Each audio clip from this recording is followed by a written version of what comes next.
Eh bien, salut à toutes et à tous, c'est Ocrix, j'espère que vous allez bien. Aujourd'hui, nous sommes le 1er novembre, c'est-à-dire que c'est le reset du ladder. J'ai déjà parlé dans la vidéo merde, comment ça s'appelle, sur le Rasa, Straza, OTK, DK, Pentakill, Proxy de Gate, etc. Euh, voilà, donc c'est le reset du ladder, du coup, il fallait un peu monter le ladder, hein. Voilà, quoi, tout simplement, je voulais jouer un deck qui pouvait monter un peu, histoire de faire des bonnes vidéos, parce que c'est vrai que si je reste bas level, enfin barrant, bah, les victoires n'ont plus trop d'intérêt. Donc je me suis mis à jouer le Zo, et puis au final j'ai fait une énorme série de victoires, enfin énorme, j'ai fait une très bonne série de victoires avec ce Zo. C'est un deck certes qui est très connu dans le ladder, c'est sans doute dans le top 4 des decks du ladder, avec Druidjad, Voleur Tempo et Prêtre Azacus. Donc le Zo DK, c'est-à-dire que un deck qui va jouer énormément d'early game pour finir au final avec les pales froids la plupart du temps. Gul'dan, c'est au cas où on tombe sur des decks un peu trop contrôle, etc. Les listes varient très très peu, mais ils varient quand même un peu. Par exemple, si vous n'avez pas les Diablotins de Malkézar, je vous conseille de les remplacer par soit le Rituel Interdit, qui certes se prend des AO, mais vu que, je vous l'ai dit, Druidjad et Prêtre Azacus sont des decks bons. Le problème, c'est qu'ils ont des balayages, ils ont des fouilles spirituelles, etc. Du coup, je vous conseille pas trop. Je vous conseille plutôt de le remplacer par parce qu'il est par un villageois possédé ou un deuxième voile de mort. Même s'il y en a deux. Vous pouvez mettre un villageois et un voile de mort, etc. Si vous n'avez pas Neneuil, bah vous retirez tous les pirates. Parce que en fait, le seul intérêt des pirates, c'est de mettre Neneuil. Donc vous retirez tous les pirates et vous le remplacez par un package un peu plus Zo classique.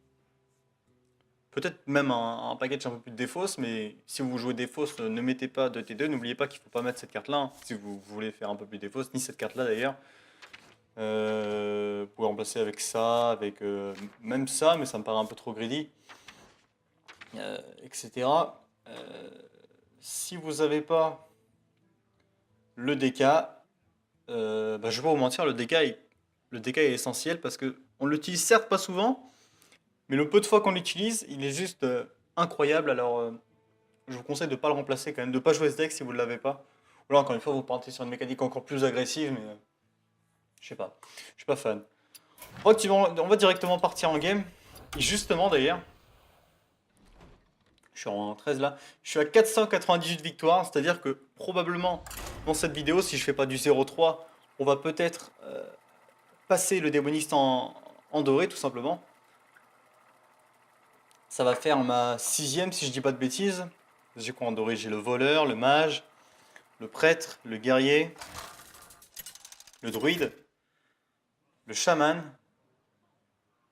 Non, c'est ma septième, c'est ma septième. Il va me rester paladin et chasseur, c'est ça. Ce match-up est pas non plus incroyable. Il est pas mauvais, mais il est pas incroyable. Disons que c'est du 50-50, ça dépend de la sortie. On va virer feu de lame, on va garder Diablotin qui est excellent. Le problème, c'est que s'il fait pièce griffe de jade, on peut être très très mal. Mais il nous faudrait la griffe de jade, du coup on va pas jouer autour d'une seule carte, encore une fois. Bon, on a le feu de lame quand même. Limite, si on peut avoir un Diablotin de Malkézar, je ne dis pas non. Ouais, j'ai joué ça tout simplement en T1. Pièce griffe de jade nous fait vraiment très très mal, mais bon, on n'a pas le choix, hein. Puis au moins, si les pièces griffe de jade, il prendra 3 points de dégâts et en plus, il aura une surcharge au prochain tour. Du coup, il pourra très probablement jouer un pirate quelconque. Ou un flammetin. Ah, pièce griffe de jade, malheureusement. Bon, ça arrive hein, que l'adversaire l'ait, malheureusement. Le feu de lame, je suis vraiment pas fan parce que. En tout cas, bah, je vais pas le faire maintenant, c'est sûr, mais. Je suis vraiment pas fan. Oh, c'est bien ça.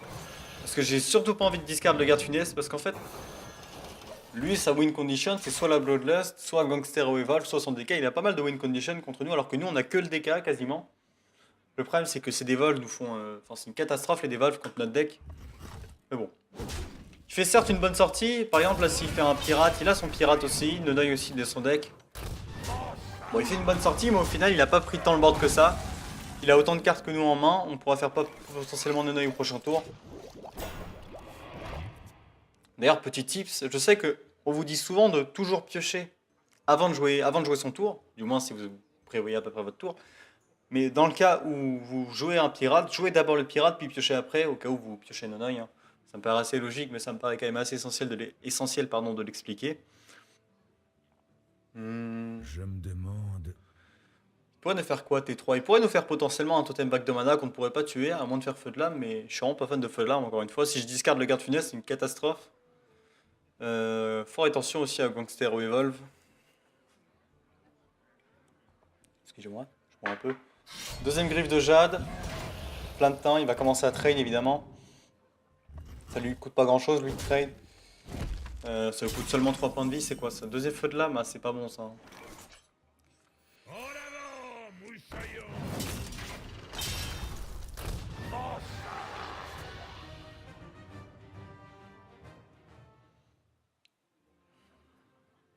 Je me tâte à feu de lame, hein, parce que là, si je fais pas feu de lame, j'aurai un tour qui est vraiment très très faible. Ouais, je vais faire feu de lame en espérant. J'ai une chance sur 3 discard le mauvais. Ok, ça va. J'aurais préféré discard le feu de lame, mais bon, c'est pas très grave. C'est très très bon aussi discard le rampeur. Hein. Tout ce qu'il fallait de toute façon, c'était pas discard le garde tunesque, parce qu'il peut revenir sur le DK. C'est vraiment bon. Maelstrom, bon. Nenoy. C'est chiant ça.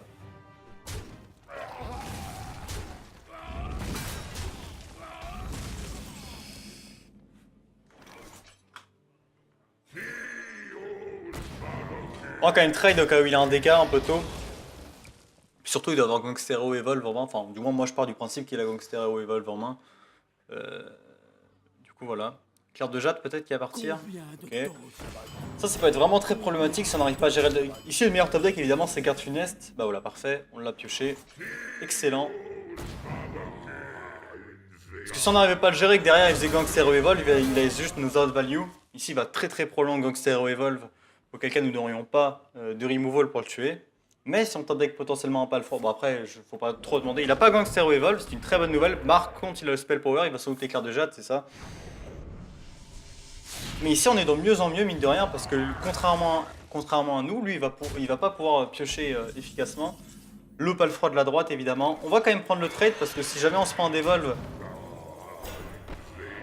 quoique 9 points de dégâts, ça se refuse pas. Hein. Non, ça se refuse pas, 9 points de dégâts.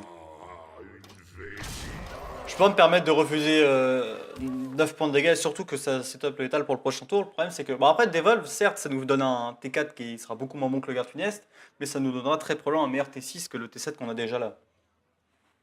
Du coup au final ça va, ça s'équivaut à peu près. Puis encore une fois, nous on a toujours notre hero power. En tout cas il y a cette petite succession de top deck qui fait du bien. On a été pas mal lucky sur cette game. Hein. Bon après, elle est pas gagnée, hein. N'allez pas le croire. Elle est gagnée maintenant. Peut-être qu'il va DK. Mais j'aurais fait passif avant le DK. Quoique. Non, c'est mieux de DK avant, je pense. Ah, je sais pas trop. Ah, le DK, pas le DK, le DK, pas le DK. Le DK caca. Le DQX clan.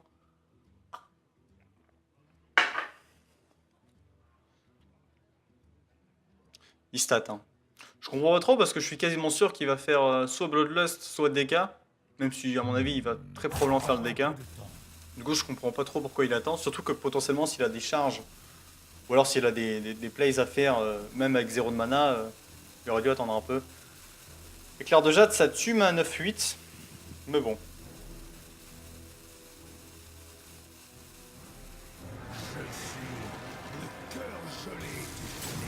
Voilà, et là s'il a une charge, bah, il est complètement baisé. Il avait pas de charge. Ces tours sont assez bons, hein. Les 4 sont bons, c'est assez dommage pour moi.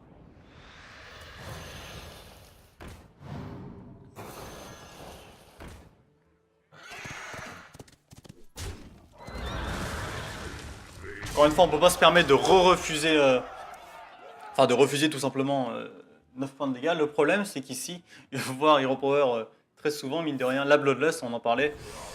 Ça peut être compliqué là, mine de rien, il va nous mettre pas mal de points de dégâts, surtout qu'il peut passif derrière. Mais là, il va devoir sacrifier 2 créatures sur 3.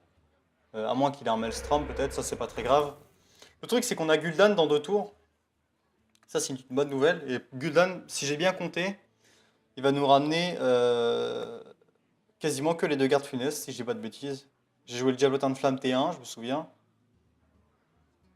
T2, j'ai joué double Flamme T1. T3, j'ai Rampeur. T4, j'ai fait le pirate. Plus autre chose, je me souviens plus. Passif feu de lame, ouais, c'était ça. Et T5, je vais garde funeste, into garde funeste. Ouais, c'est ça, en gros. J'ai joué les deux. Enfin, j'ai l'état le prochain tour s'il a pas de taunt. S'il a pas de taunt, faut juste que je fasse attention à mes PV. I trade. Je sais pas trop, ils se défendent quoi pour le coup. Mais bon, ça lui fait plaisir de trade. Ok.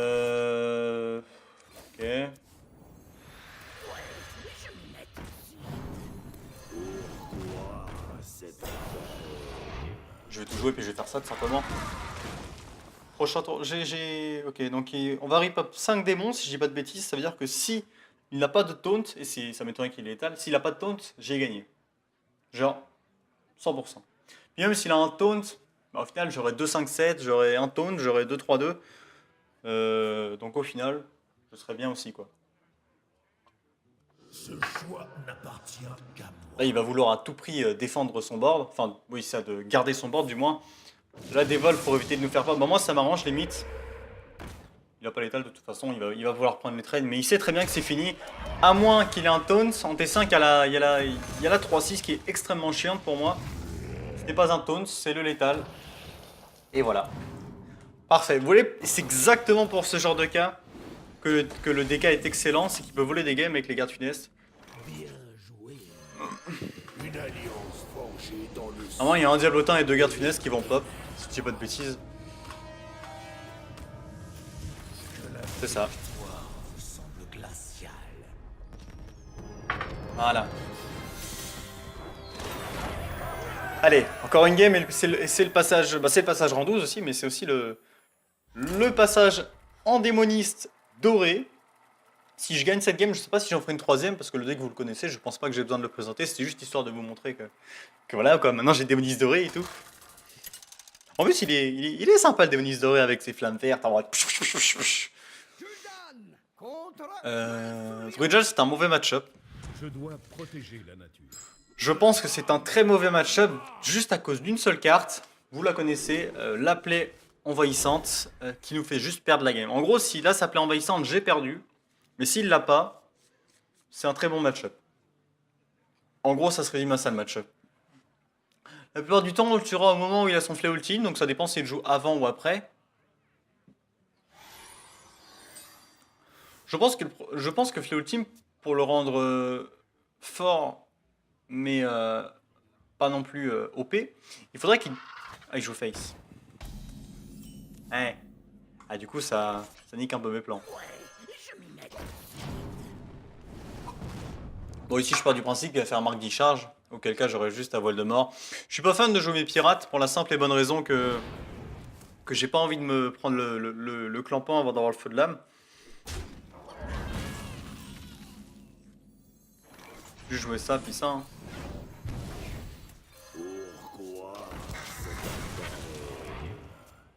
Le feu de lame, plus je l'étourbe, mieux c'est une bonne nouvelle. Là, il va sans doute mettre sa 3-3. Je sais pas s'il joue la 3-3, le ptérodactyle. C'est pas très important. Je suppose, bah voilà, parfait. En late game, je pense qu'on le bat.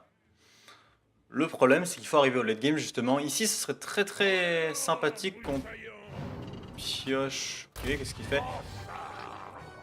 Avec de la chance, il va faire le crabe pour bouffer son propre pirate. Moi, ça m'arrangerait. Ça, c'est problématique pour moi. Très problématique. Bah, s'il traite comme ça, tu sais quoi, ça m'arrange parce que moi, je peux juste pièce jouer ça pour que ça tue le... Ouais, je vais faire ça. Ça va me permettre de tuer Nonoï, tout simplement. Et à commencer à mettre des points de dégâts aux autres.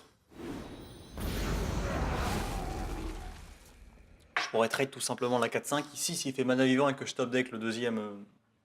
la deuxième, comment ça s'appelle? CR de l'effroi object, ouais, ça. Bah, ça va juste me faire gagner la game. Après, ouais, voilà, mana vivant, on en parlait. Si je tape avec le deuxième, j'ai juste gagné. Mais bon, c'est très peu probable que je tape avec le deuxième. Ce qui est bien dommage. Votre âme est à moi. Je vais trade. Combien de temps ça va durer? Combien de temps ça va durer? Voilà. Ça me paraît être un bon play ici parce que on tue pas ses mana vivants exprès pour pas lui donner la mana. Et on met tout à 1, comme ça, s'il fait marque du lotus, bah tout va quand même mourir sur mes taunts. Du coup, je pense que c'est un excellent play. Lui, ça va quasiment lui faire perdre un tour. Il pourra même pas tout clean. Il pourra tout clean seulement s'il a la marque. Les veilleurs ont besoin de vous. Vous êtes pas mon chef. Ah, j'ai plus de place. Votre âme est à moi. Je sais pas trop c'est quoi son plan pour le coup, mais. Libérez-moi. Libérez-moi.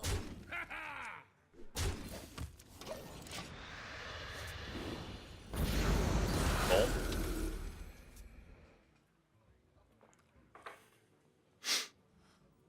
Notre plan a marché encore mieux que prévu. Hein. Il va sans doute mana vivant. Non, marque d'e-charge, ouais, non. Je sais pas trop ce qu'il cherche. Hein. Là, il y a 90% de chances que je gagne la game. 99 même. 100% même. Tu sais quoi, genre, il y a 0 carte ici qui me fait perdre, je dirais. Est-ce que je peux avoir l'étal? Je ne sais pas. Je ne sais point. On va jouer...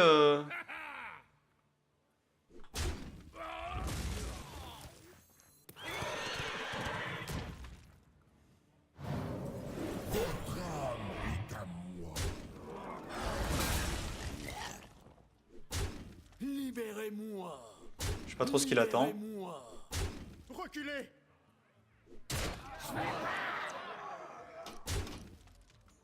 Bon.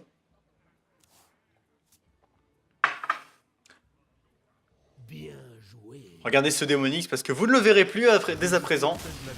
Puisque le démoniste doré, hein, il est doré, hein, et oui. En plus, passage rang 12, alors ça c'est quand même merveilleux. Je dois être à 8 ou 9 victoires de suite là potentiellement. Non, peut-être un peu moins que ça, je sais pas trop. Mais en tout cas, si vous voulez un deck qui monte en ladder, jouez ce deck là, il est vraiment excellent. Après, c'est normal, c'est un deck qui est fort, mais encore plus en ce début de saison. Parce qu'en fait, justement, c'est l'aggro qui counter les aggros. Et ça, c'est quand même étonnant. Et attention là. Ah, c'est beau, hein.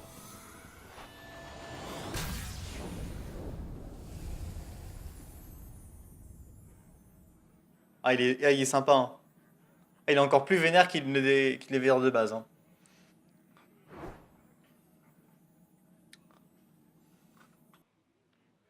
Bon, du coup, je vais faire une game quand même avec le démoniste doré, hein, parce que maintenant il est doré, alors autant le montrer, hein, j'ai envie de dire. Malheureusement, j'ai pas le deck à doré, hein. Mais bon, c'est la vie. Ça va contre un deck Valira. Mon adversaire n'a pas de rang, n'a pas de nom, il n'a pas de classe. Votre adversaire, ok. Pourquoi pas, hein, ma foi. Je vais garder Captain Hébert du Sud qui pourra nous faire pop mon œil de 2. Je vais tâche le conseil du sombre comté, c'est peut-être un peu late.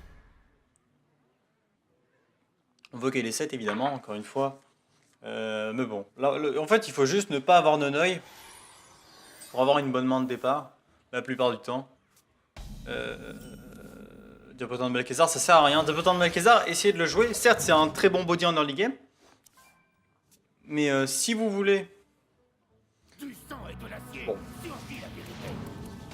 Il a malheureusement son qu'il est 7. Mais ici, on va plutôt faire ça. Parce que déjà, ça va nous économiser la pièce. Puis on portrait correctement. Puis de toute façon, le pirate, enfin, c'est plutôt ce pirate-là qui sera buffé. Le problème, c'est qu'avec Noneuil, ici, ça risque de nous poser 2-3 problèmes. Surtout que... Ouh là là là, ouh là là là là là. Ça, vous voyez, c'est typiquement le genre de game que vous gagnez pas. Hein. Peu importe ce que vous faisiez. Feu de lame, peut-être? Non. Sinon ça servira à rien. Par contre, s'il lance l'autre, je ne dis pas, je ne dis pas, mais... Non, je suis pas fan. J'ai pas envie de gaspiller ma coin, en fait. Projetor pour faire potentiellement coin le Seigneur de l'Effroi Abject. Mais l'adversaire qui nous fait une excellente sortie. En plus, il a tout en doré. Non, ici, je vais clairement brise sort sur... Ah bah non, parce que... Oh, putain. Bon, il me faut un feu de lame ici, hein, pour potentiellement gagner. Allez, feu de lame. Feu de lame.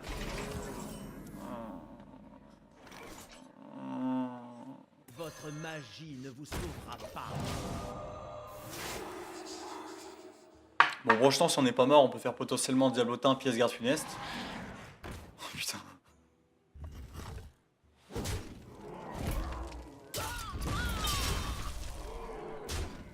avez gagné. Bon, bah, cette série de victoires s'arrêtera sur cette sortie parfaite de l'adversaire. Il a juste manqué le T1 pour avoir la sortie parfaite, hein, clairement. Enfin, c'est une des meilleures sorties possibles. Le démoniste doré qui nous aura porté malchance, malheureusement. Néanmoins, j'espère que vous avez apprécié cette petite vidéo. D'ailleurs, pour les cartes à remplacer, j'en ai déjà parlé, mais c'est vrai que je viens de penser à une autre, hein, qui est jouée, hein, dans certains decks, qui est la potion. Où est-ce qu'elle est? La potion à 3 là. Vous pouvez mettre la potion rouge furie, qui est une bonne carte, je pense, qui peut rentrer potentiellement. Je regarde vite fait si j'en ai oublié d'autres potentiellement. Vous pouvez rajouter les Tis Crystal et les Diablotins de sang, là, les 0-1, si vous n'avez pas le package pirate, enfin le package Inodog tout simplement. Vous pouvez potentiellement mettre des crabes, hein, potentiellement. Ah bah non, mettez pas des crabes, alors je dis des conneries parce que forcément ça marche pas avec KS7. Enfin bref, j'espère que vous avez apprécié cette petite vidéo. Sur ce, gros bisous à tous et à la prochaine. Allez, zou.